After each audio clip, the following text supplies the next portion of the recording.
இன்றைக்கி நம்ம பார்க்க போகிற படம் ஒரு கொரியன் ஃபீல் குட் மூவி தான். அந்த படத்தோட ஒன்லைனர் கேட்டிங்கன்னா, நல்லா படித்து நல்ல லைஃப் ஸ்டைல் வாழ்ந்துட்டு இருக்க நம்ம ஹீரோயின் திடீர்னு அல்ப வயசில் இறந்து போயிடுறாங்க. இப்போ மேல் லோகத்தில் போய் ஒரு ஏழையோட லைஃப்பை ஒரு மாதம் நீ வாழ்ந்தனா உன் வாழ்க்கையை உனக்கு திருப்பி தரேன்னு சொல்லி ஒரு டீல் போடுறாங்க. இதுக்கு ஒத்துக்கிட்ட நம்ம ஹீரோயினுக்கு என்னென்ன அவங்க லைஃப்பில் நடந்ததுங்கிறத இந்த படத்தை ரொம்ப அழகாகவும் ஜாலியாகவும் எடுத்து வச்சிருப்பாங்க. இந்த படத்தோட பேர் ஒண்டர்ஃபுல் நைட்மேர். வாங்க வீடியோக்குள்ளே போகலாம். படத்தோட ஓப்பனிங்கில் ஒரு சின்ன பாப்பாவை காட்டுறாங்க. அம்மா அப்பான்னு சொல்லிட்டு அழகாக லைஃப் போயிட்டு இருக்கும்போது ஒரு நாள் அவங்க அப்பா இறந்துடுறாங்க. அவங்க அப்பா இறந்ததுக்கப்புறம் அவங்க அப்பாவை மாத்திரமே நம்பியிருந்த அவங்க அம்மா அவங்க லைஃப்பை ரன் பண்ணுறதுக்கு ரொம்ப கஷ்டப்படுறாங்க. ஒரு நாள் அவங்க அம்மாவும் இறந்துடுறாங்க. அப்போ அந்த சின்ன பொண்ணு அவங்க அம்மாவோட சமாதியில் உட்காந்து சபதம் எடுத்துக்கிறா. உன்ன மாதிரி நான் எப்போவுமே ஒருத்தர் நம்பி வாழ மாட்டேன், என் சொந்த காலில் ஃப்ரீடமாக நான் இருக்க போகிறேன், உனக்கு சேர்த்து பணக்கார வாழ்க்கையை நான் வாழ போகிறேன்னு சொல்லி சபதம் எடுக்கிறாங்க. அப்படி கட் பண்ணால் ப்ரெசென்ட்டை கட்டுறாங்க. அந்த சிட்டிலேயே பெரிய பணக்காரனோட பையன் கூட படிக்கிற பொண்ணை செக்ஷுவலாக அப்யூஸ் பண்ணியிருப்பான். இந்த கேஸை பற்றி அந்த சிட்டியே பேசிகிட்டு இருக்கும். அப்போ அந்த பணக்காரரு இந்த சிட்டிலேயே டேலண்டான ஒரு லாயரை ஹையர் பண்ணியிருப்பார். இந்த பிரச்சனையை சுபகமாக பேசி முடிக்கிறதுக்கு. அது வேறு யாரும் இல்லை, நம்ம ஹீரோயின் தான். நம்ம ஹீரோயின் அப்படியே வந்து பாதிக்கப்பட்டவங்களுக்கு முன்னாடி ரேடியோவில் ரெக்கார்ட்லாம் பண்ணி பேச ஆரம்பிக்கிறாங்க. நீங்கள் கேஸ் போட்டிருக்கிறது சாதா வீட்டு பையன் கிடையாது, இந்த சிட்டிலே பெரிய கோடீஸ்வரனோட பையன். எப்படி இருந்தாலும் இந்த கேஸ் நீங்கள் ஜெயிக்க போகிறது கிடையாது, அவன் ஃபாரினுக்கு போய் படிக்க தான் போகிறான். உங்கள் பொண்ணோட நிலைமையை நினச்சி பாருங்கள், கேஸும் போட்டு மானமும் போய் பேசாமல் நாங்கள் சொல்கிறத கேட்டுட்டு இந்த கேஸ் வாபஸ் வாங்குங்க நீனு சொல்லும் போது அவங்க அம்மாவுக்கு அப்படி கோவம் வந்து எணிச்சு நின்று கத்துறாங்க. உனக்கு ஒரு பொண்ணு இல்லையில இருந்திருந்தால் இந்த மாதிரி பேசுவியான்னு சொல்லி அவங்க எணிச்சு நின்று கத்துறாங்க. அப்பா அந்த பொண்ணு சொல்கிறா, நம்ம ஏழைக்குமா, நம்மளால் எதுவுமே பண்ண முடியாது, பேசாமல் கேஸ் வாபஸ் வாங்கிடலாம்னு சொல்லி சொல்கிறாங்க. அப்போ ஹீரோயின் பாருங்களேன், பொண்ணே புரிஞ்சுக்கிட்டா, பேசாமல் கேஸ் வாபஸ் வாங்கிடுங்க. அந்த பொண்ணை பார்த்து சொல்கிறாங்க, உனக்கு பிரைட் ஃபியூச்சர் இருக்குமா சொல்லிட்டு அங்கேருந்து அசால்ட்டாக இந்த கேஸை முடிச்சுட்டு கிளம்பி போகிறாங்க. அப்படியே முடிச்சுட்டு நம்ம ஹீரோயின் வெளியே வரும்போது நம்ம ஹீரோயின் கூட வேலை செய்கிற ஒருத்தர் ஹீரோயின் பார்த்து கேட்குறாரு, ஊருக்கே தெரியும் அந்த தப்பை அவன் தான் பண்ணியிருப்பான்னு, எவ்வளோ வழி அனுபவிச்சிருந்தா அந்த பொண்ணு சூசைடெல்லாம் அட்டன் பண்ணியிருப்பான், ஏன் இந்த மாதிரிலாம் பண்ணிட்டு இருக்கேன்னு அவர் கேட்கும்போது அது ஹீரோயின் சொல்கிறாங்க, இந்த சென்டிமெண்டெல்லாம் எனக்கு கிடையாது, நான் நல்லா பணம் சம்பாதிக்கணும், நல்ல லைஃப் வாழணும்னு சொல்லிட்டு ஹீரோயின் அங்கேருந்து அப்படி போகிறாங்க. கட் பண்ணால் அந்த பையனோட அப்பா வந்துட்டு நம்ம ஹீரோயினுக்கு கிஃப்ட் கொடுக்குறாரு இந்த கேஸை நல்லபடியாக முடிச்சதுக்கு. ஓப்பன் பண்ணி பார்த்தா உள்ளுக்குள்ளே BMW கார் இருக்குது, ஒரு VIP கிரெடிட் கார்டு இருக்குது. அப்படியே நம்ம ஹீரோயின் கிட்ட அவர் சொல்கிறாரு, கொஞ்ச நாள் இந்த இடம் நம்ம கம்பெனி கிட்ட வந்துடும், இங்கே பெரிய பெரிய பில்டிங் நம்ம கட்ட போகிறோம், இங்கே நிறைய மக்கள் வாழ்ந்துட்டு இருக்காங்க, லீகலாக நிறைய ப்ராப்ளம் வரும், அது நீங்கள் தான் ஃபேஸ் பண்ணணும்னு சொல்கிறாங்க. நம்ம ஹீரோயினும் சரி சார் சொல்லிட்டு அங்கேருந்து கிளம்புறாங்க. அதுக்கப்புறம் நம்ம ஹீரோயினோட லைஃப் ஸ்டைல் காட்டுறாங்க. நல்ல பெரிய வீடு, ஆடம்பரமான வாழ்க்கை. அப்படியே அவங்க அம்மாவோட அஸ்திக்கு போய் தற்பெருமை அடிச்சிட்டு இருக்காங்க. நான் பார்த்தியா எந்த மாதிரி ஒன்று வாழ்க்கை வாழ்ந்துட்டு இருக்கேன், நீ தான் பொறுப்பே இல்லாத உன் புருஷனை நம்பி உன் வாழ்க்கையை இழந்துட்டேன்னு சொல்லிட்டு அப்படி பேசிட்டு இருக்காங்க. நம்ம ஹீரோயின் பொறுத்த வரைக்கும் ஆம்பளைகளை டிபெண்ட் பண்ணி வாழ்றது அவங்களுக்கு சுத்தமாக பிடிக்காது. முக்கியமாக சொல்லணும்னா ஆம்பளைங்கனாலே அவங்களுக்கு சுத்தமாக பிடிக்காது. அவங்க பொறுப்பு இல்லாதவங்க, ஃபேமிலி கேர் பண்ணாதவங்க, எப்பவுமே சுயநலமாக இருக்கிறவங்கன்னு சொல்லிட்டு அவங்க மனசுக்குள்ளே அப்படி ஒரு எண்ணம் வச்சிருக்காங்க. இந்த மாதிரி இவங்க எல்லா வேலையும் முடிச்சுட்டு கிளம்பும் போது ராத்திரி ஆயிடுது. அவங்களுக்கு வண்டி ஓட்டும் போது சரியாக கண்ணு தெரியாமல் அவங்க கண்ணாடி தேடிட்டு இருக்கும்போது குறுக்கால ஒரு லாரி வருது. அங்கிருந்து இப்படி கட்டெல்லாம் அடிச்சு லாரியிலேருந்து தப்பிச்சு வந்து பார்க்கும்போது குறுக்கால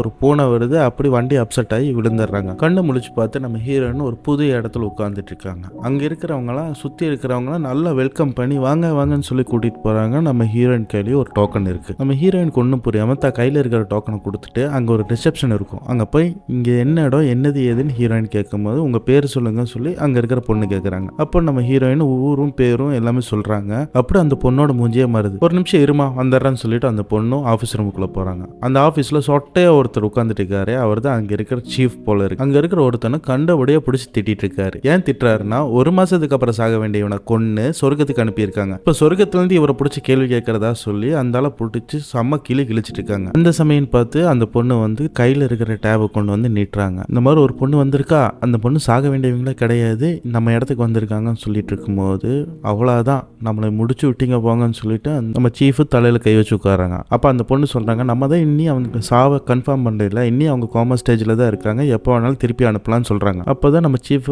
பயங்கரமாக யோசிக்கிறாங்க. சரி முதல்ல அந்த பொண்ணை கூப்பிடுங்கன்னு சொல்லி கூப்பிட்டு உட்கார வச்சு பேசுகிறாரு.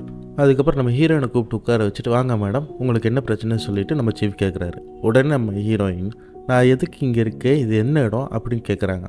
அதுக்கு நம்ம சீஃபு, நீங்கள் இறந்து போய் மேல் லோகத்தில் வந்துட்டீங்க, கொஞ்ச நேரம் வெயிட் பண்ணிங்கன்னா உங்களுக்கு சொர்க்கமா நரகமாங்கிறது பார்த்து டிசைட் பண்ணி உங்களை அனுப்பி வச்சிட்றேன்னு சொல்கிறாங்க. உடனே நம்ம ஹீரோயின், நான் இறந்துட்டேனா, நான் எவ்வளோ ஆர்கானிக்கான ஃபுட்டு சாப்பிட்டு எவ்வளோ ஒர்க் அவுட் பண்ணி எவ்வளோ கான்சியஸாக என் ஹெல்த்தை மெயின்டைன் பண்ணிட்டு இருக்கேன், நான் எப்படி செத்தேன்னு சொல்லி கேட்குறாங்க. அதுக்கு நம்ம சீஃப் சொல்கிறாரு, அம்மா நீ இறந்தது கார் ஆக்சிடென்ட்லன்னு சொல்கிறாங்க. அதுக்கு நம்ம ஹீரோயின், என்ன கார் ஆக்சிடென்ட்டில் நான் செத்தனா?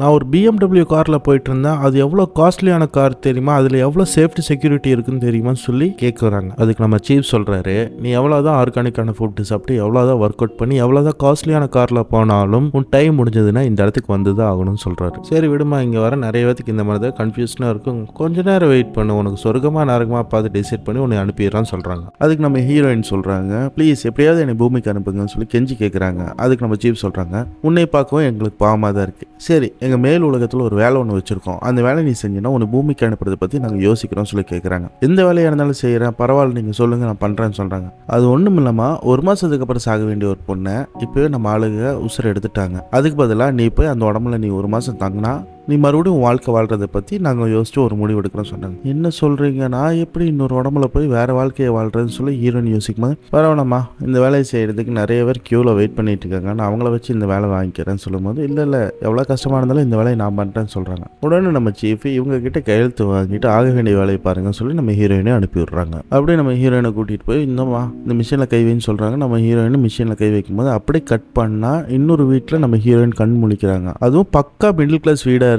ஒரு அழுக்கு டிஷர்ட் போட்டுட்டு அவங்க கண் முழிச்சு பார்க்குறாங்க. அப்படியே கண்ணாடி முன்னாடி போய் பார்த்து அந்த அதிர்ச்சியில் ஆணு கத்துறாங்க. டக்குன்னு ஒருத்தர் ப்ரெஸ்ஸோட வந்துட்டு என்னவா ஆச்சு சொல்லி கேட்குறாங்க. நீ யாருன்னு சொல்லி இவங்க கேட்கும்போது, இதான் நைட்டு பூரா ஏதோ ஒரு படத்தை பார்க்கறது, அதுக்கப்புறம் அடுத்த நாள் அதே கேரக்டராக நீ மாறுறது, இப்போ கூட பாரு என்னோட டோசர் தான் நீ போட்டுட்டு இருக்கேன்னு சொன்னாங்க. இன்னது இன்னொரு டோசர் போட்டிருக்கேன்னா சொல்லிட்டு அவங்க மறுபடியும் கத்துறாங்க. அதுக்கப்புறம் அங்கே இருக்கிற ஒரு ஃபோட்டோ எடுத்து பார்க்கும்போது தான் தெரியுது இது அவங்களோட ஹஸ்பண்டு தாங்கிறது ஹீரோயின் புரிஞ்சுக்கிறாங்க. அதுவும் நம்ம ஹீரோயினுக்கு ஆம்பளைகளை டிபெண்ட் பண்ணி வாழ்றது சுத்தமாக பிடிக்காது. இப்போ பார்த்தா ஒரு மேரேஜான ஒரு பொண்ணோட உடம்புல அவங்க இருக்காங்க. அப்படியே அந்த அதிர்ச்சியிலே அவங்க வெளியே வரும்போது ஒரு டீனேஜ் பொண்ணு சாப்பிட்றதுக்கு எதுவும் ரெடி பண்ணி அம்மான்னு சொல்லி கேட்குறாங்க. என்னது அம்மாவான்னு சொல்லி திரும்பி பார்க்கும்போது ஒரு குட்டி பையன் அம்மான்னு சொல்லிட்டு ஓடி வந்து கட்டி பிடிக்க வரான். அதே பார்த்து நம்ம ஹீரோயின் பயந்து போய் பின்னாடி போகிறாங்க. அவங்க ஹஸ்பண்ட் வந்து சாப்பிட்றதுக்கு எதுவும் ரெடி பண்ணலையான்னு சொல்லிட்டு அந்த குழந்தைகளுக்கு வச்சிருந்த சாப்பாடெல்லாம் எடுத்து சாப்பிட்டுட்டு அவரும் கிளம்பி போறாங்க. அம்மான்னு சவுண்டு கேட்கறது பார்த்துட்டு இவங்கனால முடியாம அப்படியே வெளியே ஓடி வராங்க. சொட்டை நீ எந்த இடத்துலடா கொண்டு வந்து மாட்டிருக்கான்னு சொல்லிட்டு இவங்க கண்டபடியா திட்டிட்டு இருக்கும். மறுபடியும் அம்மான்னு ஒரு சவுண்டு வருது. திரும்பி பார்த்தா அந்த பையன் தான் ஓடி வந்துட்டு இருக்கான். இந்தாங்கம்மா உங்க பர்ஸை மறந்து வச்சுட்டு வந்துட்டீங்கன்னு சொல்லிட்டு அவங்க கிட்ட அவங்க பர்ஸை கொடுக்குறாங்க. அந்த பர்ஸை ஓப்பன் பண்ணி பார்க்கும்போது தான் தெரியுது இவங்க தங்கிட்டு இருக்கிற உடம்புல இருக்கிற பொண்ணோட பேரு கான்சுவானோ. அந்த பொண்ணோட வயசு 34 தெரிய வருது. அந்த பையன் பஸ்ஸுக்கு டைம் ஆச்சுன்னு சொல்லிட்டு தரன்னு எடுத்துட்டு போயிட்டு இருக்கான். அப்போ அந்த அபார்ட்மெண்ட்ல இருக்கிற ஒரு கிளவி ஒன்று வருது. அதுவும் அந்த அபார்ட்மெண்ட்ல கொஞ்சம் பணக்கார கிளவியாமா. அந்த கிளவி வந்து நம்ம ஹீரோயின் கிட்ட கம்ப்ளைண்ட் பண்றாங்க. நான் லிஃப்ட்ல கடையோட போஸ்டர்ல ஒட்டி வச்சிருந்தேன், உங்க பசங்க அதை கிழிச்சிட்டாங்கன்னு சொல்லி கம்ப்ளைண்ட் பண்ணிட்டு இருக்கும்போது இந்த மாதிரி லோ கிளாஸ் சைட்லாம் இந்த அப்பார்ட்மெண்ட்ல சேர்த்திக்க வேண்டாம் சொன்னேன்னு சொல்லி சீன் போடுறாங்க. நம்ம ஹீரோயினுக்கு செம்ம கோவம். யாரை பார்த்து லோ கிளாஸ்ன்னு சொன்னேன்னு சொல்லி சண்டைக்கு போறாங்க. அந்த பையன் வாமா ஸ்கூலுக்கு டைம் ஆச்சு சண்டையெல்லாம் போட வேண்டாம் சொல்லி இழுத்துட்டு போறாங்க. இறா அவளை ஒரு வழி பண்ணிட்டு வரேன்னு சொல்லி ஹீரோயின் சண்டைக்கு போகும்போது வாமா டைம் ஆச்சுன்னு சொல்லி அந்த பையன் இழுத்துட்டு போறான். பஸ் ஸ்டாண்டுக்கு போனால் நிறைய ஆன்டிக்கா வாமான்னு சொல்லி கூப்பிடுறாங்க. இதெல்லாம் அந்த பொண்ணோட ஃப்ரெண்டு போல இருக்கு. அதுக்கப்புறம் நேற்றுக்கு என்ன படம் பார்த்தேன்னு சொல்லி கேட்டுட்டு இருக்கும்போது அவங்க கேட்குற கேள்விக்கு எதுவும் பதில் சொல்லாமல் அமைதியாக இருக்காங்க. அப்படியே அவங்க பையன் ஸ்கூல் பஸ் ஏறி போகும்போது கஷ்டப்பட்டு அந்த பையனுக்கு தாட்டா காட்டிட்டு இருக்காங்க. அந்த பையன் போனதுக்கப்புறம் நைஸாக நம்ம ஹீரோயின் எப்படியாவது தப்பிச்சிடலாம் சொல்லி எஸ்கேப் ஆகும்போது டக்குன்னு பிடிச்சிடுறாங்க. நம்மளும் சேர்ந்து பிஸ்னஸ் பண்ணலாம்னு சொல்லும்போது நீ மாத்திரம் இப்போதைக்கு தனியாக ஓடுறேன்னு சொல்லி பிடிச்சிடுறாங்க. என்னது பிஸ்னஸ்ன்னு சொல்லும்போது அப்படியே கட் பண்ணால் ஒரு பெரிய வெயிட் கொடுத்து நம்ம ஹீரோயின் நிற்க வச்சிருக்காங்க. தூக்க முடியாமல் கஷ்டப்பட்டு இருக்காங்க. அது என்னன்னு பார்த்தா இந்த பெரிய பெரிய சூப்பர் மார்க்கெட்ல எல்லாம் ஒரு பேப்பர் கவர் கொடுப்பாங்க. அந்த பேப்பரை ஃபோல்ட் பண்ற வேலை தான், இந்த லேடிஸ்க்குள்ள கொடுக்குற வேலை தான். நம்ம ஹீரோயின் கஷ்டப்பட்டு தூக்கிட்டு இருக்கும்போது இதுதான் உங்க பிசினஸா சொல்லி கேட்கும்போது ஆமா ஒரு பேப்பர் மடிச்சா ஒரு 50 பைசா கிடைக்கும், இதை மடிச்சே பெரிய பணக்காரி ஆயிடலாம் நான் நினைச்சிட்டு இருக்கேன்னு சொல்லி நம்ம ஹீரோயினோட ஃப்ரெண்டு சொல்லும்போது என்னது பேப்பர் மடிச்சு பணக்காரியாக போறீங்களா போங்கடி மென்டலுக்குலாம் சொல்லி நம்ம ஹீரோயின் அங்கிருந்து போக போகும்போது எங்க ஓடுறேன்னு சொல்லிட்டு நம்ம ஹீரோயினை ஒரு ரெஸ்டாரண்ட்டுக்கு கூட்டிட்டு போறாங்க.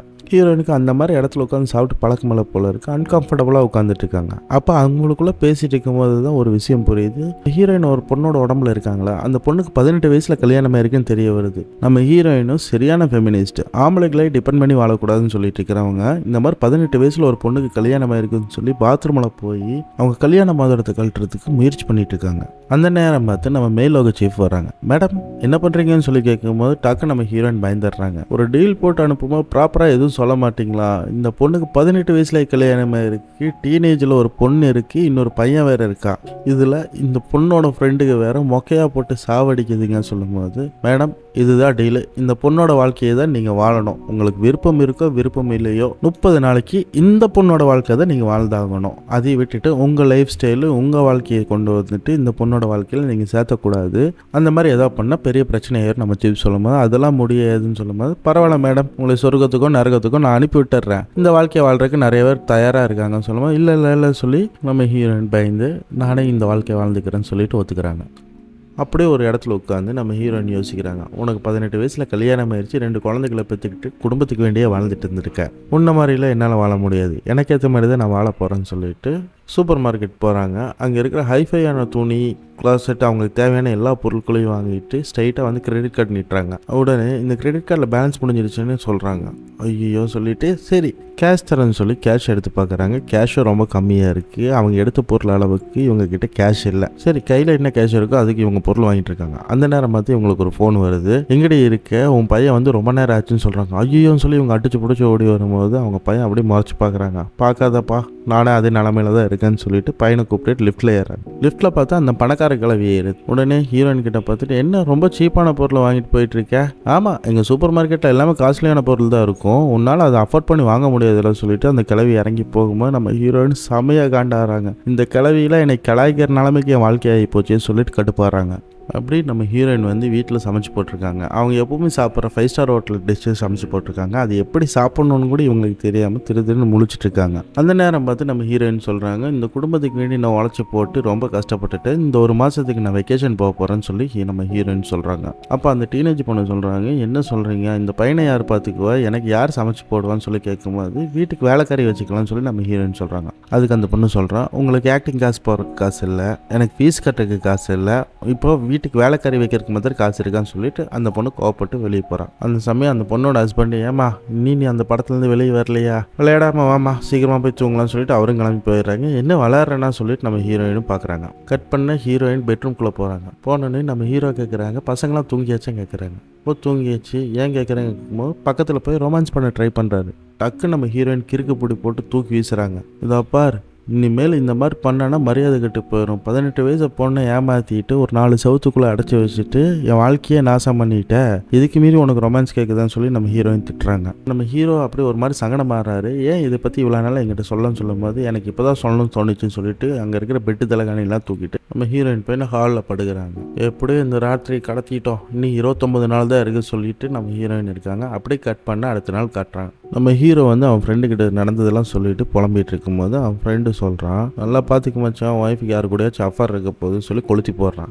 அந்த மாதிரிலாம் எதுவும் இருக்காதுன்னு சொல்லும்போது, வேணா நீ ஒரு டைவர்ஸ் பேப்பர் வாங்கி நீட்டிப்பாரு, டக்குன்னு உன் ஒய்ஃப் வாங்கி வச்சுக்குவான்னு சொல்லி கொளுத்தி போடுறான். இந்த நேரம் வந்து நம்ம ஹீரோவோட ஹெட்டு அந்த சைடு போகும்போது இவர்கிட்ட ஏதோ ப்ராஜெக்ட் இருக்கு போல இருக்கு. அந்த ஃபைல்லாம் கொண்டு போய் அவர்கிட்ட கொடுக்குறாங்க. அதெல்லாம் பார்த்துட்டு அவன் சொல்கிறான், உனக்கு நான் தான் ஹெட்டு, நான் சொல்கிற வேலையை மாத்திரம் மூடிட்டு இந்த மாதிரி ப்ராஜெக்ட்லாம் நீ ஹெட் ஆனதுக்கப்புறம் கொண்டு வந்து எங்கிட்ட கொடுன்னு சொல்லிட்டு அவன் போயிடுறான். கட் பண்ணால் நம்ம ஹீரோயினை காட்டுறாங்க.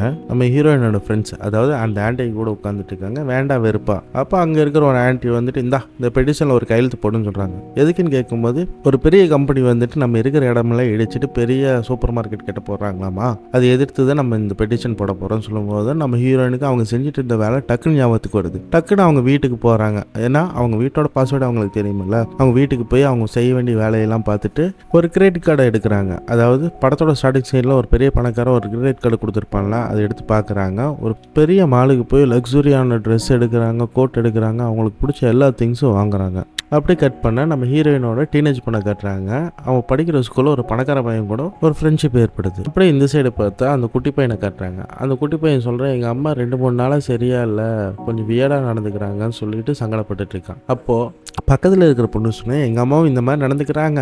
அப்போ மெடிக்கல் ஷாப்பில் போய் நான் மாத்திரை கேட்டேன், மாத்திரை கொடுத்தோன்னே எங்கள் அம்மாவுக்கு சரியாயிடுச்சுன்னு சொல்கிறாங்க. அப்போ இந்த குட்டி பையன் போய் கையில் இருக்கிற பேக்கெட் மணியெல்லாம் கொடுத்துட்டு மெடிக்கல் ஷாப்பில் போய் எங்கள் அம்மாவுக்கு உடம்பு சரியில்லை மாத்திரை கொடுங்கன்னு சொல்லி கேட்குறாங்க. இப்போ அங்கே இருக்கிற பொண்ணும் விட்டமின் டேப்லெட்லாம் கொடுத்துட்டு, சரிப்பா இது கூட உங்கள் அம்மாவுக்கு சரியாயிடும்னு சொல்லி அனுப்பிடுறாங்க. அந்த பையனும் போய் அம்மா இந்த மாத்திரை சாப்பிடுங்கன்னு சொல்லி கொடுக்குறாங்க. எதுக்குடா மாத்திரை தரேன்னு சொல்லி நம்ம ஹீரோயின் கேட்கும்போது இதுதாங்க முதல்ல இது சாப்பிடுங்கன்னு சொல்லும்போது இல்லாட்டினா நீ கேட்கவா போகிறேன்னு சொல்லிட்டு நம்ம ஹீரோயின் அந்த மாத்திரை சாப்பிட்றாங்க. அந்த நேரம் பார்த்து நம்ம ஹீரோ உள்ளுக்குள்ளே வந்து சவுண்டு விடுறாரு. இங்கே வா நம்ம 2 பேரும் கொஞ்சம் தனியாக பேசணும்னு சொல்கிறாரு. என்ன நான் உன்னை 18 வயசில் கல்யாணம் பண்ணிக்கிட்டேனா? நீ தான் என் பின்னாடி சுற்றிக்கிட்டு இருந்த சீக்கிரமாக கல்யாணம் பண்ணு. அப்போது நான் அவங்ககிட்ட என்ன சொன்னேன்? நல்லா படிக்கணும், நல்ல ஃப்யூச்சர் இருக்குன்னு சொல்லும்போது இல்லை நான் உன்னை கல்யாணம் பண்ணிக்கிட்டு உனக்கு பொண்டாட்டியாக இருக்கணும், குழந்தைகளை பார்த்துக்கணும், வீட்டை பார்க்கணும், அதுதான் என் ஆசை நீ சொன்னேன்னு சொல்லும்போது நம்ம ஹீரோயின் அப்படி திரு முழிக்கிறாங்க. இப்படி ஒரு ஃப்ளாஷ்பேக் இருக்குன்னு தெரியாமல் நேற்றுக்கு இவங்ககிட்ட இந்த மாதிரிலாம் பேசிட்டோமே சொல்லிட்டு இப்போ என்ன இந்தா வச்சுக்கோன்னு சொல்லிட்டு ஒரு டைவர்ஸ் நோட்டீஸை தூக்கிட்டு நம்ம ஹீரோயின் கிட்ட கொடுக்குறாங்க. ஆனால் நம்ம ஹீரோயினுக்கு தெரியாது அது டைவர்ஸ் நோட்டீஸ்ன்னு. வாங்காத சொல்லி நம்ம ஹீரோவை இழுத்து பிடிக்கிறாரு. நம்ம ஹீரோயின் ஒரு வழியாக வாங்கிடுறாங்க. சரி போ சொல்லிட்டு நம்ம ஹீரோ அங்கேருந்து கிளம்பி போயிடுறாங்க. அடுத்த நிமிஷமே அவங்க டீனேஜ் பொண்ணு வீட்டுக்குள்ளே வரான். ஆமா பசிக்குதுமா சாப்பாடு போடுமா சொல்லிக்கிட்டே வரும்போது ரூமுக்குள்ளேருந்து ஐயோ சொல்லி சவுண்டோட நம்ம ஹீரோ வெளியே வராரு.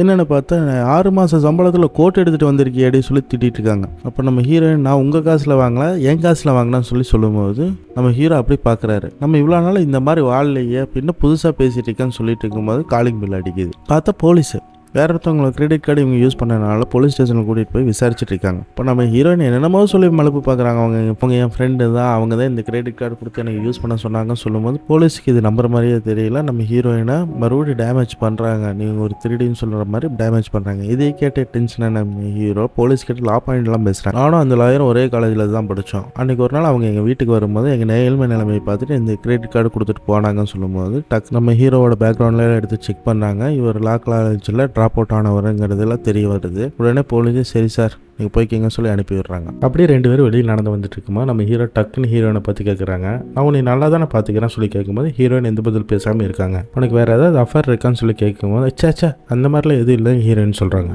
நம்ம ஹீரோக்கு அவ்வளோ சந்தோஷம். அப்படியே தலையை தடவி கொடுத்த மாதிரி என் பொண்டாட்டியை பற்றி எனக்கு தெரியுமில்ல, நான் எதுக்கு இது கேட்டேன்னா நமக்குள்ளே எந்த விதமான ஒளிவு முறையும் இருக்கக்கூடாதுன்னு சொல்லிட்டு அப்படியே தலையை தடவி கொடுத்து போகிறாங்க. ஆனால் நம்ம ஹீரோயினுக்கு இது கொஞ்சம் வித்தியாசமாக இருக்குது. சின்ன வயசுலேருந்து அம்மா பாசமாக அப்பா பாசமாக கிடைக்காம தனிமையில் வளர்ந்த இவங்களுக்கு இந்த மாதிரி யாரோ ஒருத்தரை பாசம் காட்டும் போது அதையே நினச்சி அவங்க ஃபீல் பண்ணிக்கிட்டே இருக்காங்க. டக்குன்னு பார்த்தா நம்ம சீஃப் வந்து முன்னாடி நிற்கிறாரு. 2 நாள் தான் இந்த பொண்ணோட உடம்புல இருந்தேன். அதுக்குள்ளே டேவிஸ் அப்ளை ஆயிடுச்சு. போலீஸ்கிட்ட மாட்டிக்கிட்டார். பல பிரச்சனைகள் இழுத்துட்டு வந்துட்டேன். இப்படியே போயிட்டு இருந்தால் நம்ம டீல் கேன்சல் ஆயிருன்னு சொல்லி நம்ம சீஃப் சொல்ல அதுக்கு ஹீரோயினா இல்லை இனிமேல் இந்த மாதிரி நடக்காது, கரெக்டான ஹவுஸ் ஒய்ஃபாக நான் இருப்பேன்னு சொல்கிறாங்க. கட் பண்ண கீழே அப்பாவும் மகளும் பேசிகிட்டு இருக்காங்க. அம்மா ஏன்ப்பா இந்த மாதிரி நடந்துக்கிறாங்கன்னு சொல்லி கேட்கும்போது உங்கள் அம்மா என்னடி பண்ணா அவளை திருடி கிடையாது சொல்லி அவங்க அப்பா சொல்லும்போது நான் அதை பற்றி சொல்லலை, கொஞ்சம் வித்தியாசமாக நடந்துக்கிறாங்கல்ல, பரவாயில்லப்பா எப்படியோ அம்மாவை மன்னிச்சு ஏற்றுக்கங்கன்னு சொல்லும்போது உங்கள் அம்மா என்னடி தப்பு பண்ணா மன்னிக்கிறதுக்குன்னு சொல்லி நம்ம ஹீரோ சொல்லும்போது டக்குன்னு நம்ம ஹீரோயின் அங்கே வராங்க. அப்போ அவங்க எடுத்துகிட்டு வந்த துணியெல்லாம் நான் ரிட்டர்ன் பண்ணிடுறேன்னு சொல்லி கொடுக்கும்போது பரவாயில்ல நீயே போட்டுக்கோ, என் பொண்டாட்டி அழகாக இருந்தால் எனக்கு தானே பெருமைன்னு சொல்லி சொல்கிறாரு. இதெல்லாம் பார்க்கும்போது நம்ம ஹீரோயினுக்கு ஒரு விதமான ஃபீல் அவங்களுக்கே தெரியாமல் வர ஆரம்பிக்குது. அடுத்த சீன் காட்டும்போது அவங்க ஃப்ரெண்ட்ஸு கூட எல்லாம் உட்காந்து ஹீரோயின் பேசிகிட்டு இருக்காங்க. அந்த சமயத்தில் ஒரு பேச்சு போகுது. 5 வருஷத்துக்கு அப்புறம் தானே கன்ஸ்ட்ரக்ஷன் வேலை ஆரம்பிக்கிறேன்னு சொன்னாங்க, இப்போ என்ன 3 வருஷத்துலேயே ஆரம்பிக்கிறேன்னு சொல்லி கேட்கும்போது நம்ம ஹீரோயினுக்கு அந்த நினப்பு வருது. அப்போ நம்ம ஹீரோயினை டக்குன்னு ஃபோன் எடுத்துகிட்டு நம்ம விட்ட வேலையை இப்போ இருந்தே தொடங்குறோன்னு சொல்லிட்டு அவங்களோட லாயர் வேலையை சேர்த்து ஆரம்பிக்கிறாங்க. அந்த சமயம் பார்த்து நம்ம ஹீரோயினுக்கு ஒரு பெண்ணு தேவைப்படுது. ஒரு கபோர்டு ஓப்பன் பண்ணி பார்த்தா நோட் இருக்குது. அதை நம்ம ஹீரோயின் ஓப்பன் பண்ணி பார்க்கும்போது அதுக்கு முன்னாடி இந்த உடம்புல இருந்த பொண்ணு ₹1 செலவு பண்ணால் கூட அதை எழுதி வச்சுருந்தாங்க. நம்ம ஹீரோயினுக்கு இந்த மாதிரி பழக்கமே இல்லை. இவன் என்ன ₹1 செலவு பண்ணுறதெல்லாம் எழுதி வச்சிருக்கான்னு சொல்லி பார்த்துட்டே இருக்கும்போது டக்குன்னு அந்த பையன் வந்துடுறான். சாரிடா அம்மா உன்னை மறந்துட்டேன், உன்னை பிக்கப் பண்ண வந்திருக்கணும், ஏதோ ஒரு டென்ஷனில் மறந்துட்டேன்னு சொல்லும்போது அந்த பையன் மெதுவாக வந்து க்யூட்டாக அவன் கையில் இருக்கிற மாத்திரையை கொடுக்குறான். ஹீரோயினும் வேறு வழி இல்லாமல் என்னடா பண்ணுறது சொல்லி அந்த மாத்திரையை தூக்கி வாயில் போடுறாங்க. டக்குன்னு பார்த்தா நம்ம ஹீரோ வந்துடுறான். ஹீரோயினுக்கு என்ன பண்ணுறதுன்னு தெரியல. கையில் இருக்கிற பேப்பரை தூக்கி கட்டில் கடையில் போட்டுட்டு ஒன்றுமே தெரியாத மாதிரி அப்படி நின்றுட்டுருக்கா. இப்போ நம்ம ஹீரோ சொல்கிறாரு நாளைக்கு ஆஃபீஸில் ஒரு பார்ட்டி இருக்குது நீ வரியான்னு சொல்லி கேட்குறாரு. சரி பரவாயில்ல நீ வரலாட்டினாலும் பரவாயில்லன்னு சொல்லும்போது நம்ம ஹீரோயினும் ஒத்துக்கிறாங்க. பரவாயில்ல நான் வரேனே சொல்கிறாங்க. அடுத்த நாள் பார்ட்டி ஆரம்பிக்குது. நம்ம ஹீரோ வெயிட் பண்ணிட்டு இருக்காங்க. டக்குன்னு திரும்பி பார்த்து நம்ம ஹீரோயின் வராங்க. நம்ம ஹீரோ ஸ்டன்னாக அப்படி ஹீரோயினாக பார்த்துட்டு இருக்கும்போது ஏன் இப்படி பார்க்குறீங்கன்னு சொல்லும்போது இன்றைக்கி நீ ரொம்ப அழகாக இருக்குன்னு சொல்லி நம்ம ஹீரோ போய் எல்லாத்துக்கிட்டையும் இன்ட்ரடியூஸ் பண்ணி வைக்கிறாங்க. அதுவும் நம்ம ஹெட்டுக்கெல்லாம் கூட்டிகிட்டு போய் இன்ட்ரடியூஸ் பண்ணி வைக்கிறாங்க. இந்த மாதிரி பெரிய பெரிய பார்ட்டிலெல்லாம் நம்ம ஹீரோயினுக்கு கலந்து பழக்கம் இருக்கிறனால அவங்களும் கேஷுவலாக அதை ஜாலியாக ஹேண்டில் பண்ணிட்டு இருக்காங்க. நம்ம ஹீரோக்கு இதெல்லாம் பார்த்து ஒரே ஆச்சரியமாக இருக்குது, எப்படி இவ்வளோ சோஷியலைஸ்டாக இருக்க முடியுதுன்னு சொல்லிட்டு பார்க்குறாங்க. அந்த சமயம் பார்த்து நம்ம ஹீரோ வந்து அவர் மேனேஜர் கிட்ட சொன்ன பிளானை அவர் ஓனர் கிட்ட சொல்லிட்டு இருக்கும்போது டக்குன்னு அந்த மேனேஜர் வந்துடுறான். உள்ளுக்குள்ளே வந்து குட்டை குழப்பறது மாத்திரம் இல்லாமல் ஒரு மாதிரி மிரட்டிட்டு வர போகிற நம்ம ஹீரோயினுக்கு இதை பார்த்து சமகாண்டாகுது. அதுக்கப்புறம் டின்னரில் எல்லோரும் உட்காந்து பேசிகிட்டு இருக்கும்போது நம்ம ஹீரோயின் சொல்கிறாங்க, நீங்கள் காசு சம்பாதிக்கணும்னு பார்க்குறீங்க, ஆனால் போட்ட ரோட்டே திரும்பி திரும்பி போடுறதெல்லாம் உங்களுக்கு கெட்ட பேர் தானே வரும். இந்த மாதிரிலாம் சொல்லி நம்ம ஹீரோட பிளானை பற்றி அவர் சொல்லும்போது அந்த பாஸை ஏற்றுக்கிறேன், கரெக்டு தான், நீங்கள் சொல்கிறது கரெக்டு தான் சொல்கிறான். மறுபடியும் அந்த மேனேஜர் வந்து நம்ம ஹீரோவை மிரட்டிட்டு இருக்கா. அப்போ நம்ம ஹீரோனுக்கோ வந்து உனக்கு என்ன காசு சம்பாதிக்கணும்னு சொல்லிட்டு இந்த மாதிரி பண்ணிட்டு இருக்கியான்னு சொல்லி கேட்கும்போது நம்ம ஹீரோ வந்து எவ்வளவோ சமாதானப்படுத்த பார்க்குறான், மன்னிப்பெல்லாம் கேட்குறான். நான் அந்த மேனேஜரை வந்து டக்குன்னு நம்ம ஹீரோனை தப்பாக பேசிடுறோம். நம்ம ஹீரோக்கு கோவம் வந்து ஒன்று குட்டுக்கிறோம், இன்னொரு டைம் என் பொண்டாட்டியை பற்றி தப்பாக பேசுனா வாயெல்லாம் கிழிச்சிருன்னு சொல்லிட்டு போகிறான். இதை பார்த்து நம்ம ஹீரோனுக்கு ஒன்றுமே புரியல. ஏன்னா நம்ம ஹீரோ மிடில் கிளாஸ், அதுவும் லோயர் மிடில் கிளாஸு. அவன் வேலைக்கு வேண்டி என்ன வேணாலும் பண்ணணும், ஆனால் என்னை ஒரு தப்பாக பேசிட்டான்னு சொல்லிட்டு அவன் வேலையே போனாலும் பரவாயில்ல சொல்லி அவன் மேனேஜர் அடிச்சிருக்கான்னு சொல்லிட்டு நம்ம ஹீரோனை அப்படியே ஆச்சரியமாக பார்க்குறாங்க. அதுக்கப்புறம் அந்த பார்ட்டியெல்லாம் விட்டுட்டு ரோட்டு கடையில் உட்காந்து 2 பேரும் அப்படி ஜாலியாக சரக்கு அடிச்சிட்டு பேசிட்டு இருக்காங்க. அப்போ நம்ம ஹீரோயின் கேட்குறாங்க, இருந்தாலும் உன் கோவத்தை நீ கண்ட்ரோல் பண்ணியிருக்கலாம்னு சொல்லும்போது, எப்படி என் பொண்டாட்டியை பற்றி ஒருத்தர் தப்பாக பேசுவான், பார்த்துட்டு சும்மா இருப்பானா, அதான் ஒன்று வச்சேன்னு சொல்கிறாரு. நம்ம ஹீரோயின் கேட்குறாங்க, நீ எதுக்காக லா காலேஜ்லேருந்து ட்ராப் அவுட் பண்ணேன்னு சொல்லி கேட்கும்போது அதுக்கு நம்ம ஹீரோ சொல்கிறா, அதுக்கு ஏதாவது மெமரிலைஸ் படம் பார்த்துட்டியா, எல்லாம் மறந்து கேட்குறா, சரி இருந்தாலும் நான் சொல்கிறேன் நீ கேளு. வாழ்க்கை ஒரு மாதிரி போரிங்காக போயிட்டுருக்கு. அப்போ தான் உன்னைய பார்த்து நான் கல்யாணம் பண்ணேன். வாழ்க்கை ரொம்ப சந்தோஷமாக போயிட்டு இருந்தது. அந்த சமயம் பார்த்து நமக்கு ஒரு குழந்தை பிறக்குது. ஒரு டவலில் சுற்றிட்டு வந்துட்டு அந்த குழந்தைய கொண்டு வந்து கையில் கொடுக்குறாங்க. அந்த குழந்தைய பார்க்கும்போது அப்படி உன்ன மாதிரியே இருந்தது. அப்போ முடிவு பண்ணேன், இவங்க சந்தோஷத்துக்கு வேண்டி நான் எவ்வளோ வேணாலும் கஷ்டப்படலான்னு. அதான் கிடைச்ச வேலையெல்லாம் செஞ்சுட்டு உங்களை சந்தோஷமாக பார்த்துக்கிறேன். ஆனால் இருந்தாலும் உங்களை ஒரு நாள் கூட நான் பட்னியாக போட மாட்டேன், ஏன்னா எனக்கு உங்களை அவ்வளோ பிடிக்குன்னு சொல்லும்போது ஹீரோயின் ஒரு மாதிரி பார்த்துட்டு இருக்காங்க. ஏன்னா இது வரைக்கும் அவங்க ஆம்பளைகளை பற்றி பண்ணி வச்சிருக்கிற இமேஜின் மொத்தமாக வேறு மாதிரி, இவன் என்னன்னா வித்தியாசமாக இருக்கான்னு சொல்லிட்டு ஹீரோயினுக்கு ஒரு மாதிரி ஃபீலிங் வருது ஹீரோ மேலே. அப்படியே வீட்டுக்கு வந்ததுக்கப்புறம் நம்ம ஹீரோ போதையிலேயே பொண்டாட்டி ஐ லவ் யூடின்னு சொல்லி கத்திட்டு இருக்கான். இதையை பார்த்து நம்ம ஹீரோயினுக்கு என்னடா இவன் குடி போதையில் இப்படி கத்திட்டு இருக்கான்னு பார்த்துட்டு இருக்கும்போது டக்குன்னு அந்த பையன் வந்துட்டு நம்ம ஹீரோயினை கட்டிப்பிடிக்கிறான். ஹீரோயினுக்கு இது எதுவுமே பழக்கம் இல்லாட்டினாலும் அந்த பையன் கட்டி பிடிச்சி படுக்கும்போது ஹீரோயினுக்கு அது பிடிச்சிக்குது. கொஞ்சம் கொஞ்சமாக அவங்க மனசுக்குள்ளேயும் அந்த பாசம், நேசம், லவ் இதெல்லாம் வர ஆரம்பிக்குது. அடுத்த நாள் காலையில் ஆகுது, நம்ம ஹீரோயின் வழக்கத்துக்கு மேலே வித்தியாசமாக அரிசிலாம் கழுகிட்டு இருக்காங்க. அப்போ அந்த பொண்ணு வரா, சரிம்மா நான் ஸ்கூலுக்கு போகிறேன், எனக்கு பேக்கெட் பண்ணி கொடுங்கன்னு சொல்லி கேட்குறா. அதுக்கு நம்ம ஹீரோயின், உனக்கு 9 மணிக்கு தான் ஸ்கூலு, 7 மணிக்கு எங்கே கிளம்பி போகிறேன்னு சொல்லும்போது அது ஒன்றும் இல்லாமல் அப்படி இப்படின்னு சொல்லிட்டு ஜெர்க்கடிக்கிறா. அப்போ நம்ம ஹீரோயின் கேட்குறாங்க, என்ன பாய் ஃப்ரெண்டாக சொல்லி கேட்கும்போது, இல்லைம்மா ஸ்கூல்லேயே அவன் கொஞ்சம் அழகாக ஹேண்ட்ஸமாக இருப்பான், அதனால தான் அவங்க கூட கொஞ்சம் டைம் ஸ்பெண்ட் பண்ணுறேன்னு சொல்கிறாங்க. சரி அதெல்லாம் இருக்கட்டும், எனக்கு பேக்கெட் பண்ணி கொடுங்கன்னு சொல்லி கேட்கும்போது, அப்படிலாம் உனக்கு சும்மாலாம் பேக்கெட் பண்ணி கொடுக்க முடியாது, அங்கே பாரு அந்த பேக் தெரியுதா, நைட்டு பூரா உட்காந்து 300 பேக்கை நீ ஃபோல்டு பண்ணி முடிச்சோன்னா காலையில் உனக்கு $9 தரேன்னு சொல்லி ஹீரோயின் சொல்கிறாங்க. அது கேட்டு அவன் பொண்ணு ரொம்ப டென்ஷன் ஆகிட்டு எனக்கு காசே வேணாம் சொல்லி கிளம்பி போயிடுறான். அடுத்த சீன் காட்டுறாங்க, நம்ம ஹீரோயினோட பையனும் மார்க்கெட்டில் அப்படி போயிட்டு இருக்கும்போது நம்ம ஹீரோயினோட பையன் கீழே விழுந்துடுறான். அப்போ அந்த மார்க்கெட்டில் கடை வச்சிருக்கிற ஒருத்தர் பார்த்து போக மாட்டியா தம்பின்னு சொல்லி அந்த பையனுக்கு கையெல்லாம் தொடச்சி விட்டு ஹெல்ப் பண்ணி கொடுக்குறாரு. அந்த சமயம்னு பார்த்து அந்த பணப்பை வந்துடுது. எங்கே இந்த மாதம் வாடகைன்னு சொல்லி அந்த பணப்பை கேட்குது. இப்போ அவர்கிட்ட காசு இல்லைன்னு சொல்கிறாரு. இப்போ அந்த பணப்பை வந்து சொல்லுது, ஓகே இந்த மாதத்தோட நீ கடையை காலி பண்ணிடுன்னு சொல்லிட்டு அவரை பிடிச்சி திட்டிட்டு இருக்கு. அப்போ அந்த பையன் போய் ஹீரோயின் கிட்ட சொல்கிறான், அம்மா நான் கஷ்டத்தில் இருக்குமா அவர் உதவி பண்ணாரு, இப்போ அவர் கஷ்டத்தில் இருக்காரு, நீங்கள் ஏதோ உதவி பண்ணுங்கம்மான்னு கேட்குறான். நம்ம ஹீரோயின் தான் லாயர் ஆச்சே, அப்பார்ட்மெண்ட்டுக்கு மேலே நீ ஒரு நேம் போர்டு வச்சிருக்கியே, அதுக்கு நீ பர்மிஷன் வாங்கினியா, அங்கே ஒரு வைஃபை கனெக்ஷன் எடுத்திருக்க, அதோட ரெவன்யூ அப்பார்ட்மெண்ட்டுக்கு தான் கொடுக்கணும், அதை நீ கொடுக்குறியா, போன வருஷம் நீ இவ்வளோ சம்பாரிச்சிருக்க, நீ எவ்வளோ டேக்ஸ் கட்டியிருக்கன்னு சொல்லி கேள்விக்கு மேலே கேள்வி கேட்டோன்னு அந்த பணப்பே அப்படி ஸ்டன் ஆயிடுச்சு. சரி நான் ஒன்றும் பண்ண மாட்டேன், அவர்கிட்ட மன்னிப்பு கேட்டு கிளம்பிடுன்னு சொல்லி ஹீரோயின் சொல்லும்போது அவர்கிட்டயே சுற்றி இருக்கிறவங்ககிட்டயே மன்னிப்பு கேட்டு விட்டா போதுன்னு சொல்லிட்டு அது ஓடிடும். சுற்றி இருக்கிறவங்களாம் ஹீரோயினை பாராட்டுறாங்க, எப்படி இப்படி லா பாயிண்ட் பேசுகிறேன்னு சொல்லும்போது நம்ம ஹீரோயின் சொல்கிறாங்க, என் ஹஸ்பண்ட் லா எல்லாம் ஸ்டூடெண்ட்டு தான், அதனால தான் இதெல்லாம் தெரிஞ்சுக்கிட்டேன்னு சொல்கிறாங்க. கட் பண்ண அடுத்த நாள் காட்டுறாங்க, அந்த பொண்ணு வந்து 300 பேக்கை ஃபோல்ட் பண்ணி கொண்டு வந்து கொடுக்குறா. இப்போ காசு கொடுங்கன்னு சொல்லி கேட்கும்போது கையில் ஒரு $10 நோட்டை கொடுத்துட்டு, நீ $9.33 நீ பிரிச்சிருக்க, மீதி காசு வந்தாங்கன்னு சொல்கிறாங்க. இதை கேட்டு அந்த பொண்ணு மறுபடியும் டென்ஷன் ஆகிறா. கட் பண்ணால் அந்த பொண்ணு அவள் பாய் ஃப்ரெண்டு கூட பேசிகிட்டு இருக்கும்போது அவன் பாய் ஃப்ரெண்டு வந்துட்டு தப்பாக நடந்துக்கு பார்க்குறான். அப்போ இவளுக்கு பிடிக்கல, நான் இங்கேருந்து கிளம்புறேன்னு சொல்லி பார்க்கும்போது மேலே ஃபோனை வச்சு ரெக்கார்ட் பண்ணிட்டு இருக்காங்க. இது ஏதோ சரியில்லை சொல்லி அவன் அங்கேருந்து கிளம்பி போகும்போது அவன் ஃப்ரெண்ட்ஸ் 4-5 பேர் வந்து சுற்று போட்டு அந்த பொண்ணை அடிக்க ஆரம்பிக்கிறாங்க. சீன் காட்டுறாங்க, ஹீரோயின் வேலை செஞ்சுட்டு இருக்கும்போது அந்த பொண்ணு ஸ்பீடாக வந்து ரூமுக்குள்ளே போய் கதவு சாத்திக்கிறா. நம்ம ஹீரோயின் போய் என்னாச்சுன்னு சொல்லி கேட்கும்போது எனக்கு ஒன்றுமில்ல நான் தூங்க போகிறேன்னு சொல்லி படுக்க போகிறா. சொல்கிறா. நம்ம ஹீரோயின் விடுற மாதிரி இல்லை, உனக்கு என்ன ஆச்சுன்னு சொல்லி பார்க்கும்போது மூஞ்சியில் ஒரே காயமாக இருக்குது. அப்போ அந்த பொண்ணு என்னை தனியாக விடுங்கன்னு சொல்லி கத்துறா. அப்போ நம்ம ஹீரோயின் போய் டோரை லாக் பண்ணிட்டு வந்துட்டு, உனக்கு ஒரு பிரச்சனைனா அது வெளியே சொன்னாதான் அதுக்கு சொல்யூஷன் பார்க்க முடியும் ஹீரோயின் சொல்கிறாங்க. அதுக்கு அந்த பொண்ணு சொல்கிறேன், இந்த மாதிரியா பேசுவீங்க, உனக்கு ஒன்றுமில்ல, எதுவும் ஆகாது, அம்மா நான் இருக்கேன்னு நீங்கள் சொல்லியிருக்கக்கூடாதுன்னு சொல்லி அந்த பொண்ணு அழுக ஆரம்பிக்கிறா. இப்போ நம்ம ஹீரோயின் தொடையில் ஒரு காயத்தை பார்க்கும்போது என்னாச்சுன்னு சொல்லி பெட்ஷீட் விளக்கி பார்க்கும்போது ஒன்றும் இல்லை அவனுக்கு என்னை எதுவும் பண்ணல, அவங்கள தள்ளி விட்டு நான் ஓடி வந்துட்டேன்னு சொல்கிறா. அதுக்கப்புறம் சொல்கிறேன், என்னால் இனிமேல் ஸ்கூலுக்கு போகவே முடியாதா, நீ எல்லாம் இப்படி தான் இருக்குமா சொல்லி அவள் அழுகும்போது நம்ம ஹீரோயின் சொல்கிறாங்க, ஒரு பிரச்சனையும் இல்லை, அம்மா நான் இருக்கேன், அம்மா நான் பார்த்துக்கிறேன்னு சொல்லிட்டு அவங்கள கட்டி பிடிச்சி ஆறுதல் சொல்கிறாங்க. கட் பண்ண அடுத்த சீன் கட்டுறாங்க. அந்த பணக்கார வீட்டு ஃபேமிலியோட உட்காந்து ஹீரோயின் பேசுகிறாங்க. ஆப்போசிட்டில் அவங்க லாயர் உட்காந்து பேசுகிறான். நீங்கள் நினச்சாலும் ஒன்றும் பண்ண முடியாது, பையன் பெரிய இடத்து பையன், எப்படி இருந்தாலும் இங்கே இல்லாட்டினாலும் அவன் ஃபாரின் போய் படிக்க தான் போகிறான், பேசாமல் கொடுக்குற காசை வாங்கிட்டு கேஸை வாபஸ் பண்ணுங்கன்னு சொல்லி சொல்கிறான். ஹீரோயினுக்கு இது கேட்டு தாங்கிக்க முடியல, ரெஸ்ட் ரூம் போய் அழுகிறாங்க. ஏன்னா ஃபஸ்ட்டு சீனில் ஹீரோயின் பண்ணது அவங்க கண்ணுக்கு முன்னாடி அவங்களுக்கே வந்து விடியும் போது அந்த வழியை பற்றி அவங்களுக்கு தெரியுது. அந்த அம்மா எவ்வளோ கஷ்டப்பட்டுருப்பாங்கன்னு இப்போ தான் ஹீரோயின் யோசிக்கிறாங்க. அந்த டைம் பார்த்து அந்த பொண்ணு வந்து சொல்கிறா, அவங்க சொல்கிறது தான் சரி, அவங்களாம் பணக்காரங்க, நம்மளாம் ஏழைங்க, நம்மளால் என்ன செய்ய முடியும்னு சொல்லும் போது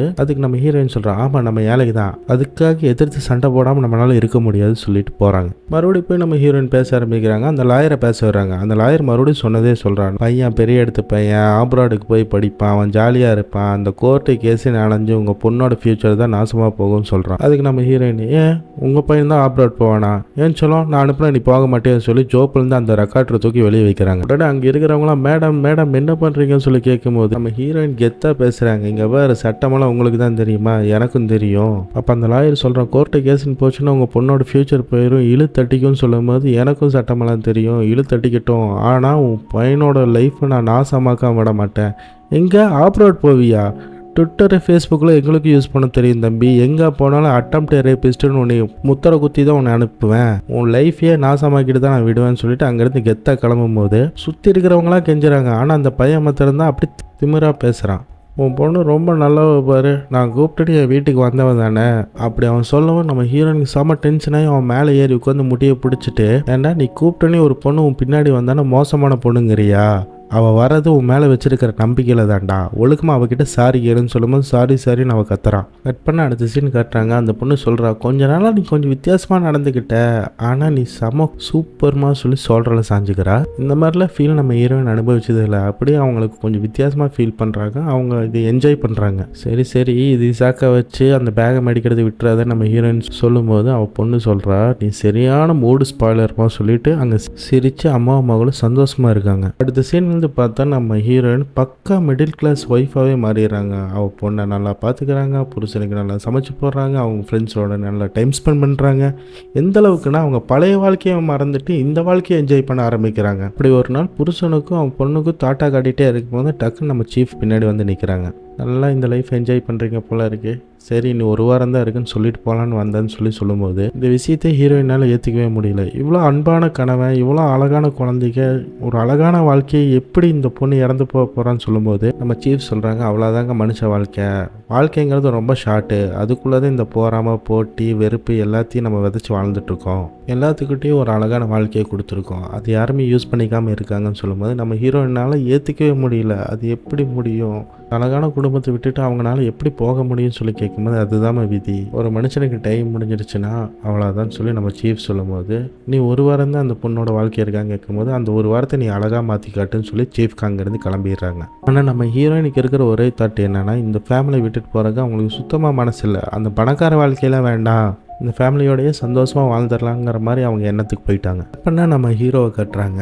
அந்த மேனேஜர் என்ன பண்ணுறான்னா நம்ம ஹீரோவுக்கு ட்ரான்ஸ்ஃபர் கொடுத்துட்றான், அந்த பழைய பகையெல்லாம் மனசில் வச்சுக்கிட்டு ட்ரான்ஸ்ஃபர் கொடுத்துட்றான். இப்போ நம்ம ஹீரோ சொல்கிறாரு, நான் ட்ரான்ஸ்ஃபரே கேட்கலேன்னு கேட்டப்போ நீ தானேப்பா கேட்ட, ப்ரூஃபெலாம் அப்படி தான் சொல்லுது சொல்லி பழி வாங்கிடுறான். இப்போ நம்ம ஹீரோனால எதுவுமே பண்ண முடியாமல் தான் ஒய்ஃபுக்கிட்ட போய் இதை சொல்கிறான். அப்போ ஹீரோயின் வந்துட்டு ரொம்ப சங்கடப்படுறாங்க, உங்களை மாதிரி பொறுமை எனக்கு இல்லவே இல்லை, என்னால் தான் நான் இதெல்லாம் ஆச்சு, நானே இதை எப்படியாவது சரி பண்ண பார்க்குறேன்னு சொல்லிட்டு அந்த மேனேஜரை கூப்பிட்டு ஹீரோயின் மன்னிப்பு கேட்குறான். ஏன்னா ஹீரோயினுக்கு வேறு வழியே இல்லை, இருக்கிறது ஒரு வாரம், இந்த ஒரு வாரத்தை எப்படி அவங்க ஃபேமிலியோட ஜாலியாக ஸ்பெண்ட் பண்ணலாம் சொல்லி தான் பார்க்குறாங்க. ஆனால் அந்த மேனேஜர் ஓவராக சீன் போடுறான், அன்றைக்கி புருஷன் பொண்டாட்டி என்னெல்லாம் பண்ணீங்க, எப்படி அவன் ட்ரான்ஸ்ஃபர் வாங்கிட்டு மறுபடியும் இந்த ஊருக்கு வந்தாலும் மறுபடியும் நான் வேறு ஊருக்கு தான் ட்ரான்ஸ்ஃபர் பண்ணி அனுப்புவேன்னு சொல்லி திமிராக பேசிட்டு போகிறான். ஹீரோயினுக்கு வந்து டக்குன்னு ஃபோன் எடுத்து கால் பண்ணுறாங்க. யாருக்கு கால் பண்ணுறாங்கன்னா அவங்களோட கிளைண்ட்டுக்கு தான். ஏன்னா அந்த கிளைண்ட்டுக்கு கீழே தான் இந்த கம்பெனியாக வருது. அப்போ இந்த மாதிரி லாயரோட அசிஸ்டண்ட்டு தான் நான் பேசுகிறேன், அவங்க இதுக்கு மீறி உங்களுக்கு லாயராக இருக்கணும்னா சொல்லிட்டு இவங்க பேர் சொல்கிறதுக்குள்ளேயே அவன் ஓடி வந்து பம்பி நின்னுறான். யார் மேடம் நீங்கள் என்ன பண்ணுறீங்கன்னு சொல்லி இடவட்டத்து போய் அங்கேருந்து எப்படியும் தப்பிச்சு ஓடிடுறான்.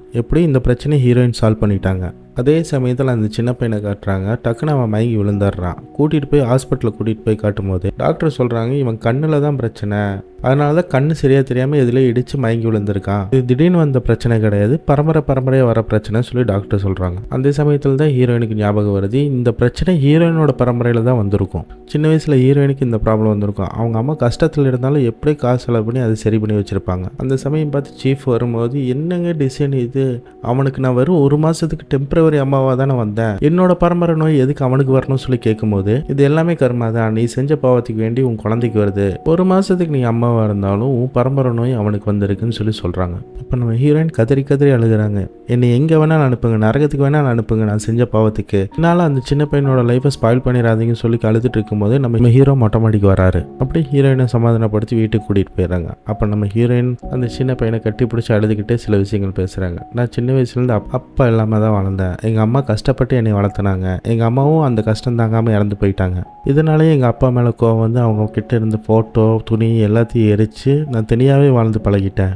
ஆனால் இப்போ என்கிட்ட நல்ல ஃபேமிலி இருக்குது, தூங்கி எணிச்சா என்னை லவ் பண்ணுறக்கு ஆளுக இருக்காங்க, இருந்தாலும் நான் அன்லக்கின்னு சொல்லி அழுகுறாங்க. அடுத்த நாள் ஆகுது, அந்த பையனுக்கு ஆப்ரேஷன் நடந்துட்டுருக்கு. ஹீரோயினும் அந்த இடத்துல உட்காந்துட்டு இருக்கும்போது திடீர்னு ஒரு ஆள் வராரு. அது வேறு யாரும் இல்லை, நம்ம சீஃபு தான். ஹீரோயினை கூப்பிட்டு உங்கள் டைம் முடிஞ்சது, நீங்கள் உங்கள் பழைய உடம்புக்கே போகலாம், உங்கள் லைஃப்பை நீங்கள் வாழலாம் சீஃப் சொல்லும்போது ஹீரோயினுக்கு அது ஏற்றுக்கவே முடியல. எப்படிங்க என் பையனுக்கு அங்கே ஆப்ரேஷன் நடந்துட்டுருக்கு, அதை விட்டுட்டு என்னால் எப்படி வர முடியும், என்னை விடுங்கன்னு சொல்லிட்டு அங்கேருந்து தப்பிச்சு ஓட பார்க்குறாங்க. அப்போ நம்ம சீஃப் சொல்கிறாரு அது உன் குடும்பம் கிடையாது, டெம்பரவரியாக தான் அந்த குடும்பத்தில் நீ போயிருந்தா, 1 மாதத்துக்கு தான் நீ அந்த குடும்பத்தில் இருந்த, இப்போ அந்த பொண்ணோட டைம் முடிஞ்சது, பழையபடி உன் உடம்புக்கே போகலான்னு சொல்லிட்டு சொல்லும்போது அங்கேருந்து ஹீரோயின் தப்பிச்சு ஓட பார்க்குறான். ஓடிக்கிட்டே இருக்கும்போது டக்குன்னு கால் வேலை செய்யாமல் போகுது. நெட் ரோட்லேயே அவங்க உட்காந்துடுறாங்க. அங்கேருந்து ஒரு ட்ரக்கு அவங்கள மோத வருது. ஏன்னா அந்த பொண்ணு இப்படி தான் சாகணும்னு விதியில் எழுதியிருக்கு. ஆனால் நம்ம ஹீரோயின் கெஞ்சுறாங்க, எனக்கு கொஞ்சம் நேரம் மாத்திரம் விடுங்க, அந்த பையனுக்கு என்னாச்சுங்கிறது மாத்திரம் நான் போய் பார்த்துட்டு வந்துடுறேன்னு சொல்லி கெஞ்சி அழுகுறாங்க. சீஃபுக்கு மனசு இறங்கி டக்குன்னு போய் பார்த்துட்டு வான்னு சொல்லி அனுப்பிடுறாரு.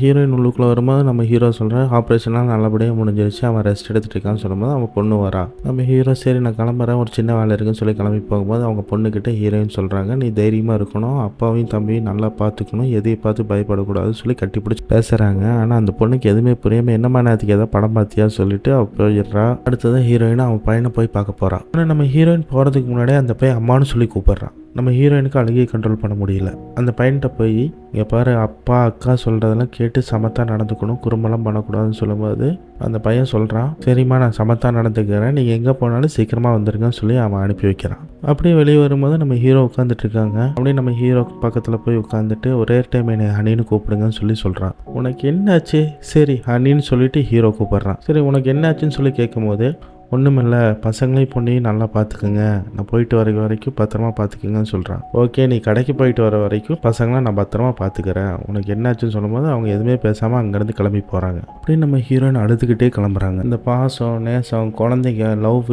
எதுவுமே தெரியாமல் வாழ்ந்துட்டு இருந்த நம்ம ஹீரோயினுக்கு இந்த 1 மாதத்தில் எல்லாமே கிடச்சோம். அப்படியே ஒரு நிமிஷத்தில் காணாமல் போகிற மாதிரி அவங்களுக்கு இருக்குது. கட் பண்ண அடுத்த நிமிஷம் ஹீரோயின் தான் கண்ணு முடிச்சு பார்க்குறாங்க பழைய உடம்புல. அங்கேருந்து அவசரமாக கிளம்பி ஹாஸ்பிட்டலில் அந்த பையனை வந்து பார்க்கலான்னு பார்த்தா அங்கே அந்த பையனை காணும். ஏன்னா இவங்க கண்ணு முடிக்கும் போது 1 வாரத்துக்கு அப்புறம் தான் கண்ணு முடிக்கிறாங்க. அவங்க டிஸ்சார்ஜ் பண்ணிட்டு போயிட்டாங்க.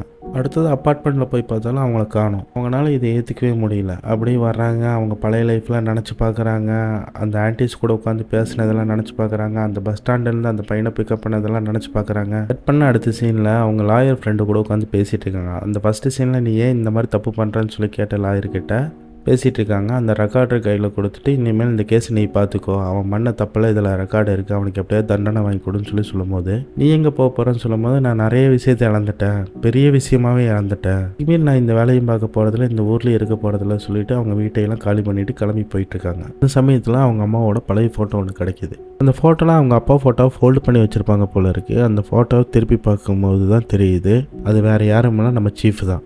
அவங்க அப்பா தான் பிளான் பண்ணி குடும்பம்னா என்ன ஃபேமிலினா என்னன்னு தெரியறதுக்கு வேண்டி இந்த மாதிரி ஒரு செட்டப் பண்ணியிருக்காங்க போல இருக்கு. தெரிஞ்சுக்கிட்ட ஹீரோயின் கதறி கதறி அழுகுறாங்க. அப்பா நான் உங்களை ரொம்ப மிஸ் பண்ணுறேன், நான் தப்பு பண்ணிட்டேன்னு சொல்லி கதறி கதறி அழுகுறாங்க. அப்படி கட் பண்ணால் நம்ம ஹீரோயின் ஃப்ளைட்டில் இருக்காங்க. பார்த்தா பின்னாடி இருந்து ஒரு பையன் மேடம் கொஞ்சம் தள்ளுங்கன்னு சொல்லி சொல்கிறான். அது யாருன்னு பார்த்தா அந்த சின்ன பையன் தான். இப்போ நம்ம ஹீரோயின் டே அருண் நீ என்ன பண்ணுறன்னு சொல்லிட்டு கேட்கும்போது நீ உங்களுக்கு தெரியுமா அந்த பையன் கேட்குறான். இல்லை தெரியாதுன்னு சொல்லும்போது அவங்க மொத்த ஃபேமிலி அங்கேருந்து வராங்க. நம்ம ஹீரோயினுக்கு என்ன பண்ணுறதுன்னே தெரியல. ஆனால் ஹீரோயினோட சீட்டு அவங்க சீட்டுக்கு பக்கத்துலேயே தான் இருக்குது. நீங்கள் எங்கே போகிறீங்கன்னு ஹீரோயின் கேட்கும்போது அந்த பையன் சொல்கிறான் எங்கள் அம்மா இறந்துட்டாங்க, அதனால் நாங்கள் வெளியூர் போகிறோன்னு சொல்லும்போது நம்ம ஹீரோயின் சாரின்னு சொல்கிறாங்க. அதெல்லாம் ஒன்றும் இல்லைங்க, அவங்க அம்மா இப்போ தான் இறந்தாங்க, ஒரு சின்ன சேஞ்சுக்கு வேண்டி நான் ட்ரான்ஸ்ஃபர் வாங்கி வெளியூர் போகிறேன்னு சொல்கிறாங்க. அப்படிங்களா, சரி நீங்கள் எங்கே தங்குறீங்க, அட்ரஸ் சொல்ல முடியுமா கேட்கும்போது நம்ம ஹீரோவும் அட்ரஸ் சொல்கிறாங்க. அப்படியே நம்ம ஹீரோயினுக்கு ஜூம் வச்சு இந்த படத்தை முடிச்சிடுறாங்க. அடுத்து என்ன நடக்கும் ஏது நடக்குங்கிறது தெரியாமல் ஓப்பன் ஹேண்டடாகவே இந்த படத்தை முடிச்சிட்டாங்க. இருந்தாலும் இந்த படத்தை பார்க்கும்போது ஒரு ஃபுல் ஃப்ளெட்ஜான ஒரு படத்தை பார்த்த ஃபீல் எனக்கு கொடுத்தது. உங்களுக்கு என்ன ஃபீல் கொடுத்தது கமெண்ட்டில் சொல்லுங்கள். இந்த மாதிரி வித்தியாசமான படங்களை பார்க்குறதுக்கு நம்ம சேனலை சப்ஸ்கிரைப் பண்ணுங்கள்.